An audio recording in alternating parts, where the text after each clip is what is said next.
పట్టినవాడు ఎక్కడున్నాడు? యేసు పాదాల దగ్గర కూర్చున్నాడు. మార్తమ్మంటుంది, అయ్యా నేను బహు కష్టపడుతున్నాను కదా, నువ్వు వచ్చి చెప్పొచ్చు కదా, మరియమ్మ చూడు నాకు సహకరించట్లేదంటే, మార్తా మార్తా, మరియ ఉత్తమమైన దాన్ని ఎన్నుకున్నది, అది ఆమె యొద్ద నుండి తీసివేయ ఏది ఆయన పాదాల దగ్గర నిలబడ్డాం. ఊరుకు పోవు త్రోవ ఎరగక బుద్ధిహీనుడు ప్రయాచేత ఆయాసపడుతున్నాడు. లోకంలో మనం ఎడమిచ్చేస్తున్నాం. లోకాసు వార్త 12 స్వార్థంతో ఎడమిచ్చేస్తున్నాం. ఆయన పాదాలు కొలిమిలో పుట్టుకు వేయబడిన అపరంజితో సమానం. మనం అనుకుంటున్నాం అనేక సంవత్సరాలు ఉన్నాయని. నూతన సంవత్సర దయాకిరీటం నీకు ఇస్తే అనేక సంవత్సరాలు ఉన్నాయని అటు ఇటు తిరుగులాడటానికి వెళ్ళిపోతున్నాం. లేదు, ఆయన పాదాల దగ్గర ఉండాలి. నీకు ఈ ప్రయాణంలో ఏ సందు తిరగాలో, ఎటు మలుపు తిరగాలో 4 త్రోవలు వచ్చినాయి. ఎటు వెళ్తావు? నీకు త్రోవ మునుపెన్నడూ ఎరగని మార్గం అది. ఎప్పుడు ఎరగని మార్గంలో 4 రోడ్లు వస్తే 4 రోడ్లో ఏ రోడ్డు వెళ్తావు? ఇదే త్రోవనే వెనక నుంచి నీకు శబ్దం వినబడుతుందట. యెషయా గ్రంథంలో చెప్తాడు కదా. ఇక్కడ చూడండి 12వ వచనం, లోకాసు వార్తలో 12, ప్రసంగిలో 12, ఏమండి ప్రకటన గ్రంథంలో 12. ఏదైనా 12వ వచనం చదవండి. మీరేమి చెప్పవలసినది పరిశుద్ధాత్మ ఆ గడిలోనే, అది పరిశుద్ధాత్మ పలుకు తీసుకోవాలి. నాయనా వాళ్ళు ఎవరో మంచిగా ఉన్నారని అప్పిచ్చేసావు, అది తిరిగి రాదు. అదేదో దారి బాగుందని పచ్చగా కనబడిందని వెళ్ళిపోయాడు లోతు. తీరా చూస్తే అది సొదొమ గొమొర్ర. ఇది బాగుంది వ్యాపారం మొదలుపెట్టావు, అంతా లాసే. అందరూ వేస్తున్నారని విత్తనం వేసావు, అంతా లాసే. ఏ విత్తనం వేయాలి? ఎప్పుడు కొయ్యాలి? మేఘం కదిలితే కదలాలి, ఆగితే ఆగాలి. కాబట్టి పరిశుద్ధాత్మ స్వరము మనం వినాలి. ఇంకో 12వ వచనం ఉంది, చదవండి. 3 12 ఉంటాయి కదా. ఇంకో 12, ఇది వినమగా నాతో మాట్లాడుచున్న స్వరం ఏమిటి అని చూడ తిరిగి. ఎవరి స్వరం వింటున్నావు? 1000 ఏనుగులు పిలిచినా, అమ్మా ఒక లోక కవి రాశాడు, 1000 ఏనుగులు పిలిచినా నా పిలిపే నీ వైపు వినిపించిందా? ఏనుగులు అంటే ఎవరు? ఏమండి? మగోళ్ళు. అర్థమవుతుందండి? ఈ మదించిన మగవాళ్ళు పిలిచినా నా పిలిపే వినిపించిందా అంటున్నాడు. అలాగే ప్రియురాలికి ఎంతమంది మగవాళ్ళున్నా తన ప్రియుడు స్వరమే వినబడాలి. లోకంలో అనేక స్వరాలు ఉన్నాయి, టీవీ స్వరాలు ఉన్నాయి, లోక స్వరం ఉంది. ఎవరు స్వరం విని వెళ్తున్నావో? ఇది వినగా నాతో మాట్లాడుతున్న స్వరం ఏమిటని వెనతిరిగి చూసి తిని. వెనతిరిగి చూసింది ఒక ఆవిడ, వెనతిరిగి చూడొద్దంటే ఎవరండి? లోతు భార్య. ఏమైంది? దేవుడు చెప్పాడు, పిల్లలు చెప్పాడు, భర్త చెప్పాడు, వినట్లా. మమత లాగేస్తుంది. ఏదో ఇక మర్చిపోతాను, మళ్ళీ చూడలేనేమో అని వెనక్కి తిరిగి చూసింది. ఉప్పు స్తంభం అయిపోయింది. ఎవరు స్వరం వింటున్నావు? ఊరు పెద్ద స్వరమా? ఆచారాల స్వరం? తాయిత్తు కట్టుకో, ముహూర్తం పెట్టు. పాస్టర్ గారిని అడిగి నువ్వు ముహూర్తం పెట్టాలి. బేపనోడి చేత ముహూర్తం పెట్టి పాస్టర్ గారు వచ్చి నువ్వు పునాదేయడం న్యాయమా? ఏమా? ఎవరి స్వరం వినాలి? కాబట్టి ఎవరి స్వరం వింటున్నావు? అది పరిశుద్ధాత్మతో వచ్చే స్వరమై ఉండాలి. ఎన్నో మధురమైన స్వరాలు ఉన్నాయి, తీయని మాటలతో తీస్తారు మా గోతులు. ఈ మంచి మాటలు కాదు నీకు కావాల్సింది, దేవుని స్వరము కావాలి. అదే ఇంకో 12వ వచనము, జ్ఞాని నోటి మాటలు ఇంపుగా ఉన్నవి, బుద్ధిహీనుని జ్ఞానిని మాటలు ఇంపుగా ఉంటాయంట, బుద్ధిహీనుని మాటలు ఉన్నాయంట. ఏ మాటలు కావాలి? ఈ లోకంలో అన్ని నీ మేలు కోరే మాటలు చెప్తారు. ఏమని కనిపెడుతున్నావా? నీకు దర్శనం ఉందా? అదే దర్శనం.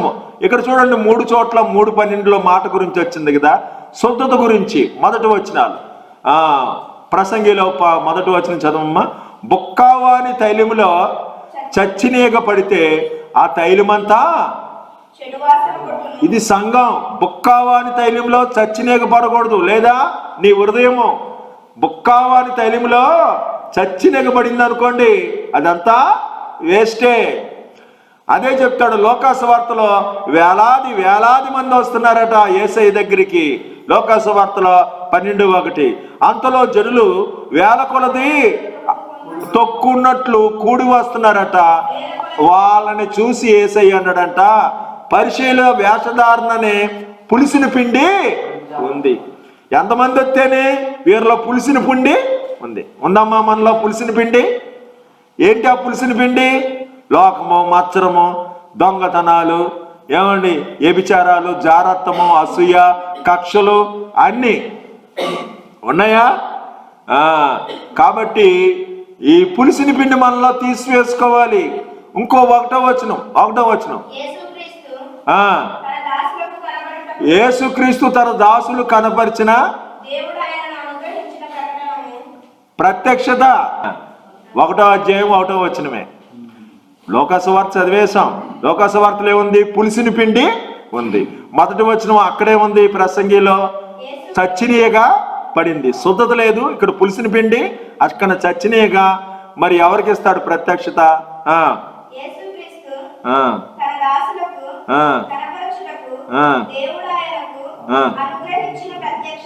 అది ప్రత్యక్షత, ప్రకటన కాదు. ప్రత్యక్షత అంటే దర్శనమేనా? అమ్మా అయ్యా, మనకు టీవీ ఉంటుంది. ఆ టీవీలో ఇంత రాష్ట్ర పవర్ తేడా వస్తే బొమ్మంతా చుక్కలు చుక్కలు వచ్చేస్తుంది, అవునా? కాకపోతే రోల్ అయిపోతుంది. మనకు దర్శనం ఎందుకు రాదంటే ఈ పవర్ చాలట్లా. అయ్యా నాకు దర్శనం ఏమయ్యా అంటే దర్శనం రావట్లా, బొమ్మ పడట్లా. ఎందుకని? అన్ని లైన్గానే ఉంటేనే దర్శనము వస్తుంది. హృదయ శుద్ధి గల వారు ధన్యులు, వారి దేవుణ్ణి చూచుదురు. దేవుని స్తోత్రం. ఇది ప్రత్యక్షత. 2 స్వరము, 3 పాదాలు. చూసారా? 3 స్వరాలు, 12 వచనాలు ఉన్నాయి. పాదాలు ఎడమిచ్చారు. ఆయన పాదములు కొలిమిలో పుటం వేయబడిన అపరంజితో సమానము, ఊరుకుపోవు త్రోవలో మనం నడవాలి అని ప్రత్యక్షత గురించి మొదట శుద్ధత ఏగబడింది. యేసుక్రీస్తు తన దాసులకు ప్రత్యక్షత ఇస్తాడు. పాపం చేయవాడు పాపమునకు దాసుడు. మనకు ప్రత్యక్షత ఎలా అవుతుంది? రాదు. దేవుని స్తోత్రం. ఒక ఆయన ఉన్నాడు, అన్నను మోసం చేశాడు. ఎవరో చెప్తారా? అన్నను మోసం చేసినాడు. తండ్రిని మోసం చేశాడు యాకోబు. ఆ తల్లి అంటుంది మేనమామ ఇంటికి వెళ్ళిపో అని ఏమండి రొట్టెలు అన్నీ సిద్ధం చేసి మూట కట్టి వెళ్ళిపోయాడు. అమ్మా నేను వెళ్ళనంటే లేదు నేను మీ అన్నయ్య చంపేస్తాడు, మీ నాన్న ఊరుకోడు ఇక్కడ అని పంపిస్తే, ఎప్పుడు వెళ్ళని త్రోవది మేనమామ ఇంటికని పంపించింది.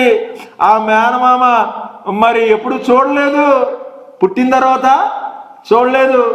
మరి వెళితాడు కల్లా కొంత మరి సాయంత్రం అవుతాడు కదా, ఏమంటే పొద్దుపోయింది కదా. ఎప్పుడు పగలే ఉంటుంది కదా, ఎప్పుడు పగలే ఉంటుందా? జీవితకాల సంవత్సరాలు మనమే కావు, సగం రాత్రి సగం పగలు.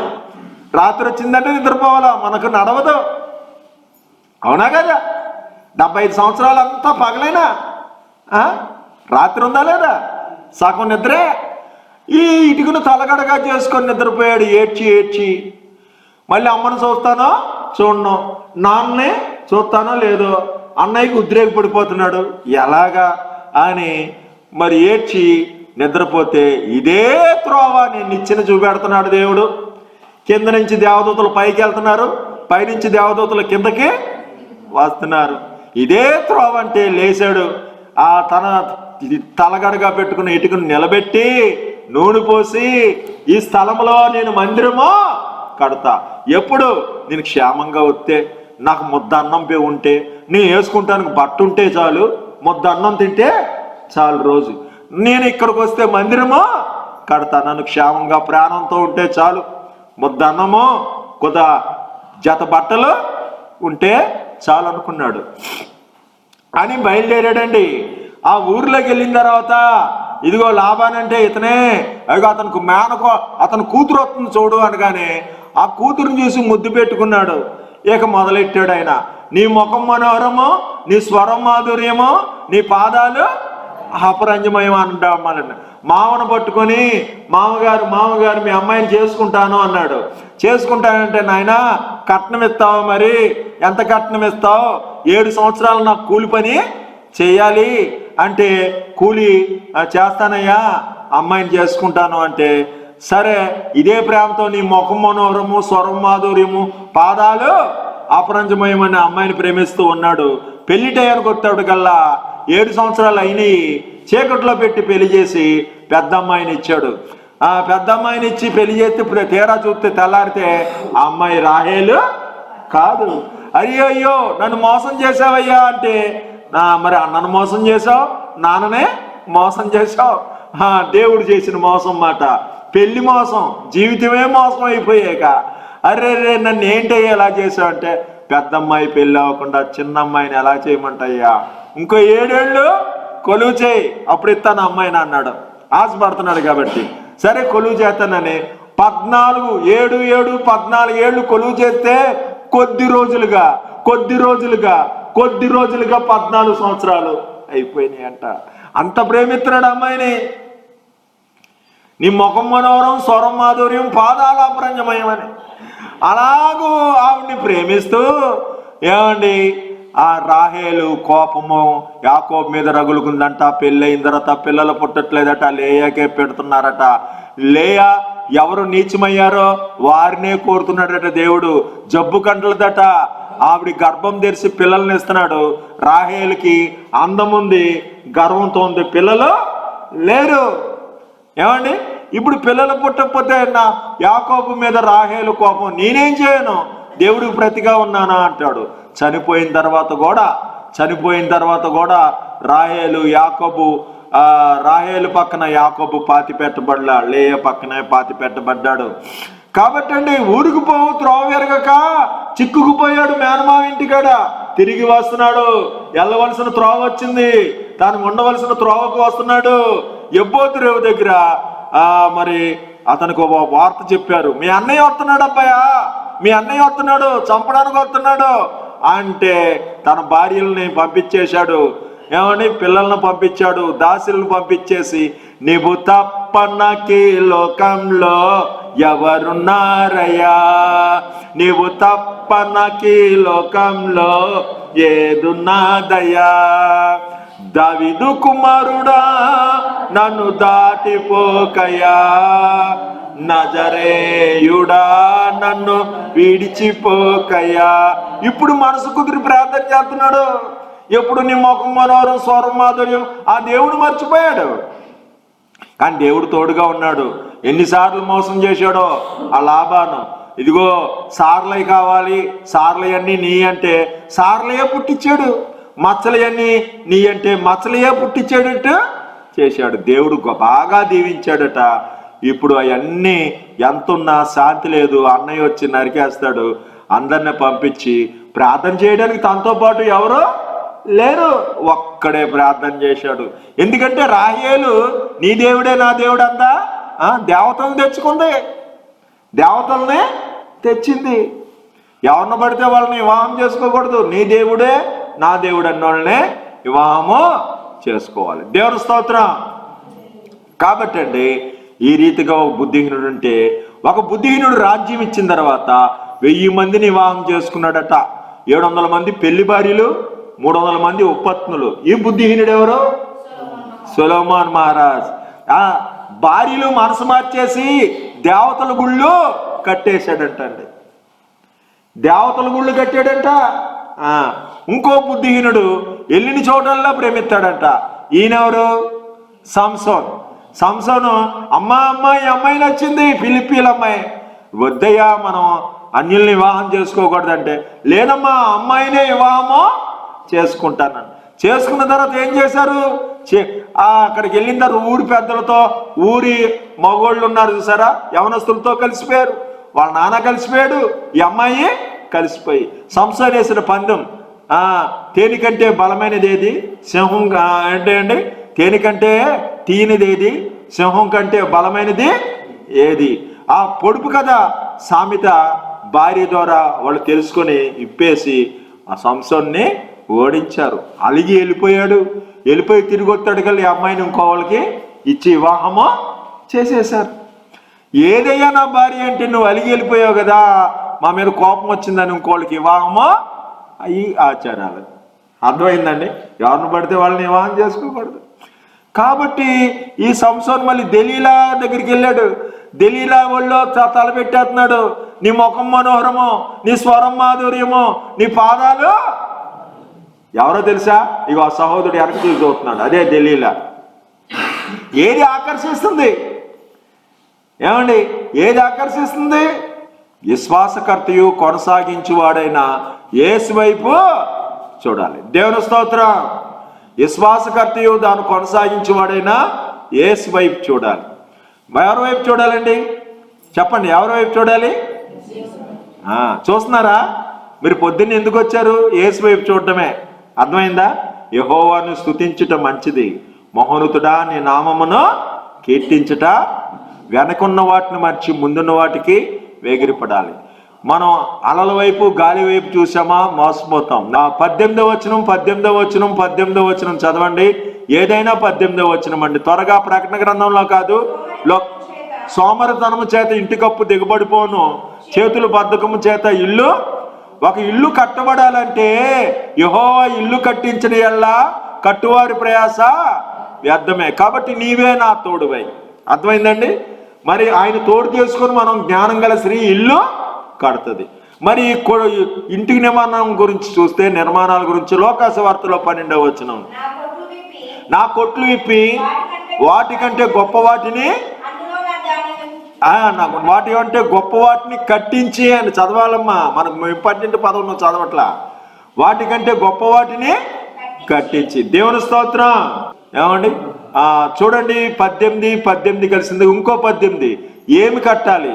18వ వచనం. ఇదిగో మొదటివాడు కనపడవాడును జీవించేవాడును మృతుడైతిని గాని ఇదిగో యుగ యుగములకు సజీవుడినై ఉన్నాను. హల్లెలూయా. ఇంకా అవలేదు వచనం. మరణం యొక్కయు పాతాళం యొక్కయు తాళపు చెవులు. హల్లెలూయా. తాళపు చెవులు అంటే గది ఉన్నట్టే. అక్కడ ఒక ఇల్లు కట్టడము, ఇది కొట్లు కట్టడము. ఇదిగో ముతుడై తిరిగి లేచానంటే ఇల్లుకి పడగొట్టండి, 3 రోజుల్లో కడతానని అన్నాడా లేదా?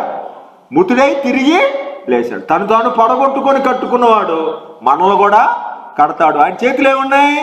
తాళపు చెవులు ఉన్నాయి. తాళపు చెవులు ఉన్నాయంటే గది ఉన్నట్టే. గది లేకుండా తాళపు చెవులు ఉంటాయా? ఇక్కడ గది ఎలాగా?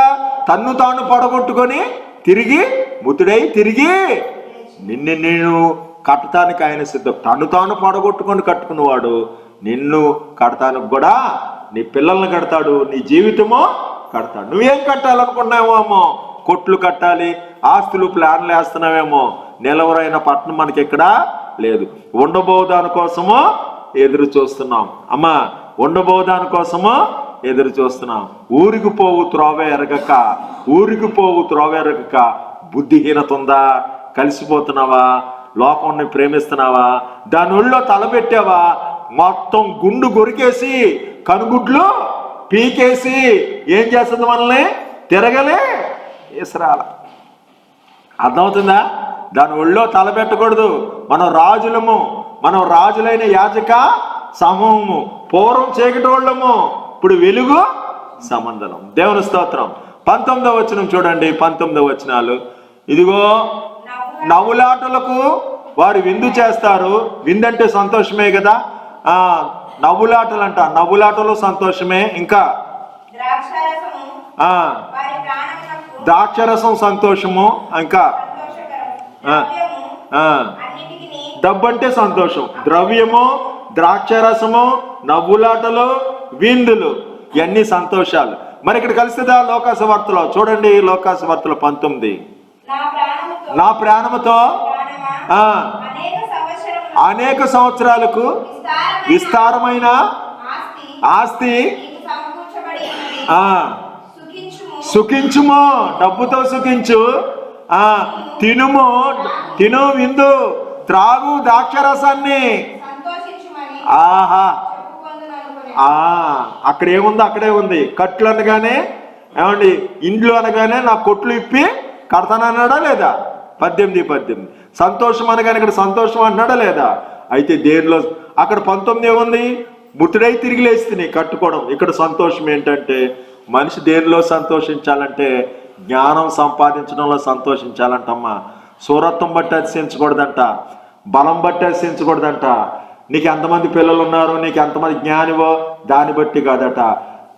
భూమి మీద బళ్ళర్పించడి ఎందు ఆనందించేవాడు కదట, జ్ఞానం సంపాదించడి ఎందు ఆనందించేవాడు. అదే చెప్తాడు, జరగబో వాటిని జరుగుతున్న వాటిని ఈ గ్రంథంలో రాయము. హల్లెలూయా. జరిగిపోయిన దాంట్లో ఏం అపశృతి జరిగిందో నీకు తెలియదు, నీకేం జరిగిందో తెలియదు, నీ ఇంటికాడ ఏం భర్త ఏం చేస్తున్నాడో ఇక్కడే చూపెట్టేస్తాడు. అటువంటి మర్మాలు తెలుసుకోవడంలో నువ్వు ఆనందించాలి. చివరి వచనాలు 20వ వచనం అదృశ్య శక్తులు. మనం ఎంత డబ్బు సంపాదించుకున్నా అదృశ్య శక్తులు ఉంటాయి. ఇక్కడ చూడండి, కొంతమంది చెప్తారు ఈ స్థలంలోకి వస్తేనండి యాక్సిడెంట్లు జరుగుతున్నాయి, ఈ స్థలంలో యాక్సిడెంట్ జరిగిందండి. ఒక ఆయన ఎక్కడ పడ్డాడో యాక్సిడెంట్ అయ్యి మళ్ళీ అక్కడే రెండోసారి యాక్సిడెంట్ అయింది. ఈ మధ్య చెప్తున్నాడు,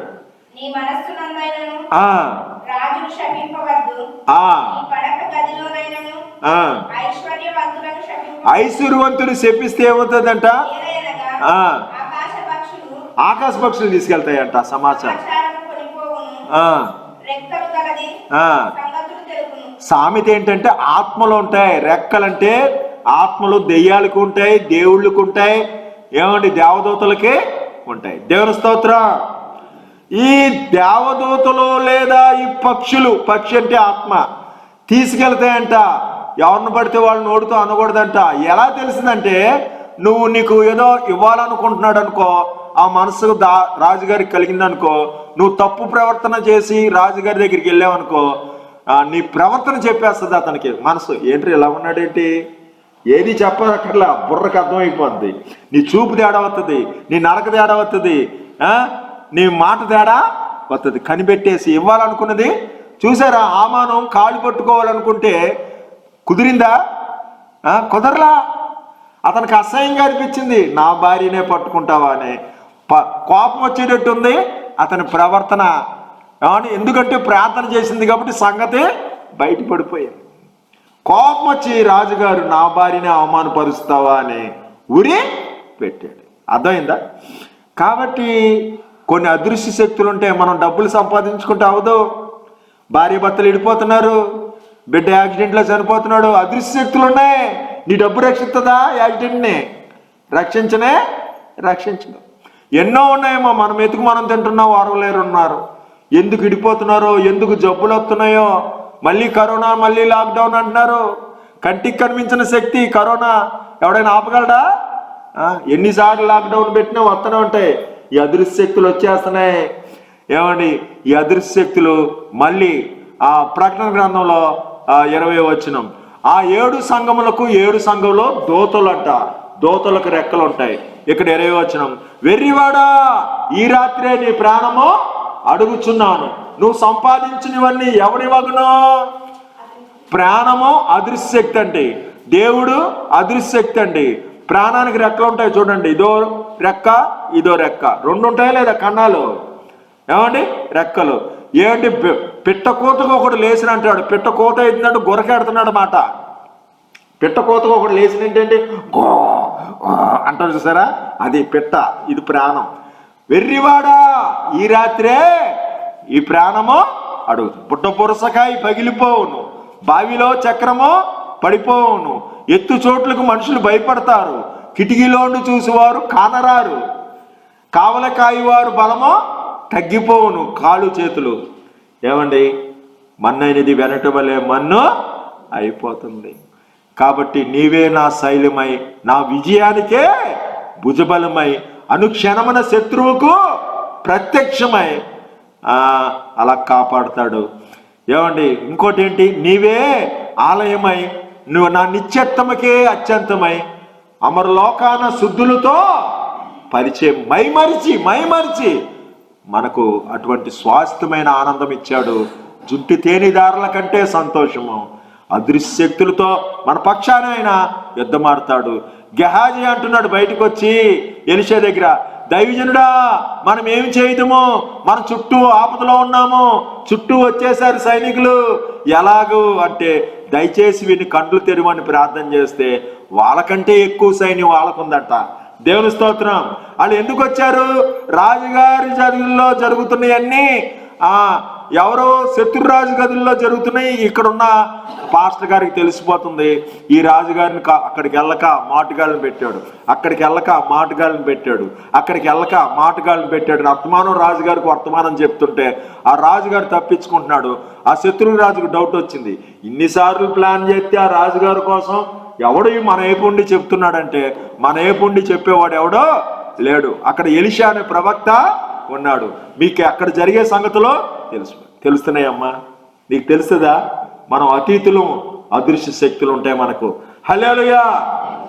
నీకు ముందుగా పోవాడు నీ దేవుడైనా యెహోవా. యెహోవా తన యందు భయభక్తులు గల వారి చుట్టూ ఆయన దూత కావలు ఉండి మనల్ని రక్షిస్తుంది.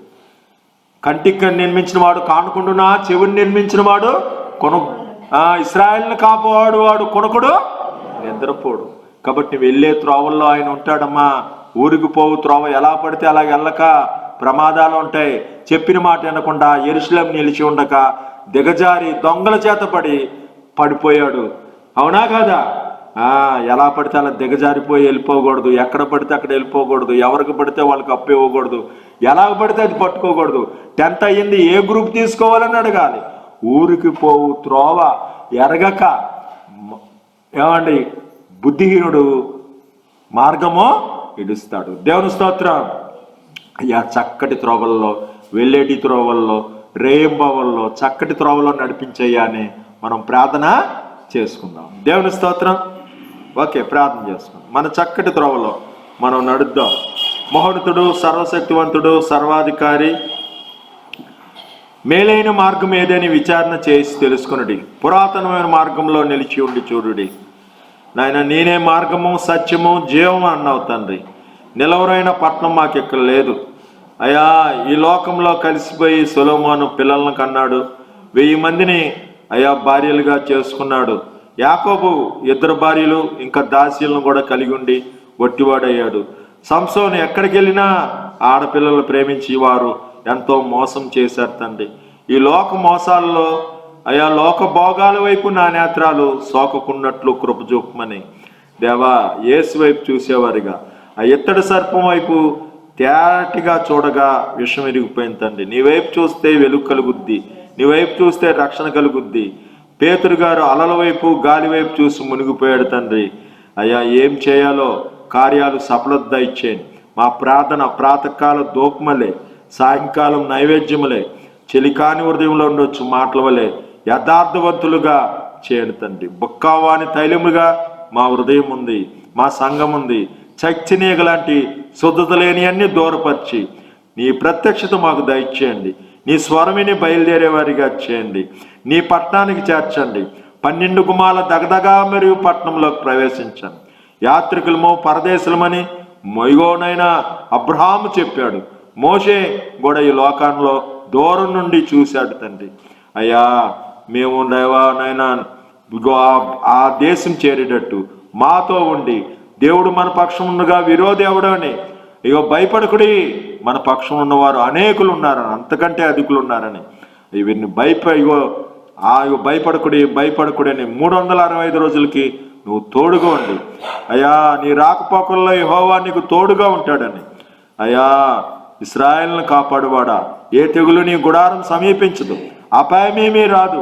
శ్రమలో తోడుగా ఉంటాను, దీర్ఘాయుతో తృప్తిపరుస్తాను, నా రక్షణ నీకు కనపరుస్తానని అయ్యా నీతో సమ్మతి గల మనసు దయచేయండి. అతడు నన్ను ప్రేమించున్నాడు కనుక నేను అతన్ని తప్పిస్తానని నీతో సమ్మతి గల దేవ మనస్సు దయచేయండి. సాతాను శిరస్సును, సాతాను క్రియలను ఖండిస్తున్నాం తండ్రి. అయ్యా దేవుడే సాక్షి అని చెప్తుండగా అయ్యా వీరి బంగారాన్ని, వీరి కుటుంబాలను, వీరి పంట పొలాలను, అయ్యా వారి పిల్లలను ప్రతి ఒక్కరిని రక్షించాను. ఎవరు ఏ మనసు కలిగి ఉన్నారో దీర్ఘకాలిక అనారోగ్యస్తులను, వ్యాధిగ్రస్తులను, అయా మరి ఉద్యోగాలు చేసుకున్న వారిని, ఉద్యోగాలు లేని వారికి ఉద్యోగాలు దయచేయండి. వివాహాలు కావాల్సిన వారికి వివాహాలు దయచేయండి. మధ్యవర్తిగా మీరుండండి. అయా చెల్లెళ్ళు పరీక్షలు రాస్తుండగా జయం దయచేయండి. తమ్ముళ్ళు పరీక్షలు రాస్తుండగా జయం దయచేయండి. అయా ఉద్యోగాలు లేని తమ్ముళ్ళకు ఉద్యోగాలు దయచేయండి. అయా ఉద్యోగాలు లేని చెల్లెళ్ళకు ఉద్యోగాలు దయచేయండి. పొలంలో దీవించండి. పిండి పిసుకు తొట్టి దీవించండి. వ్యవసాయదారులను దీవించండి. ఆయా వృత్తుల వారిని దీవించండి. చేతి పనుల వారిని దీవించండి. అప్పులు నుండి ఇడిపించండి. ఇంటి నిర్మాణాల్లో మీరుండండి. ఇడిపోయిన బంధాలు కలపండి. తాగుబోతులను దురవస్థలో వ్యసనాలతో ఉన్న వారిని విగ్రహారాధకులను మార్చండి. నీ త్రోవలోకి వచ్చేవారిగా చేయండి. యాత్రికులము పరదేశులము అని చెప్తుండగా మా బుద్ధిహీనత నుంచి ఇడిపించి భక్తిలోకి నడిపించండి. నీ సత్యంలో ప్రతిష్ఠించండి. బ్రతుకు దినములన్నీ రాకపోకల్లో పగటిపూట మేఘస్తంభం, రాత్రిపూట అగ్నిస్తంభంలో నడిపించి 40 సంవత్సరాలు వారిని మన్నా ఇచ్చావు. బండలోని జలాలు ఇచ్చావు. ఎర్ర సముద్రం పాయలు చేసావు తండ్రి. ఘనమైన దేవుడు, మహోన్నతుడైన దేవుడు, మీరు మాకు తోడుగా ఏడుకొంచున్నాం పరమ తండ్రి. ఆమేన్.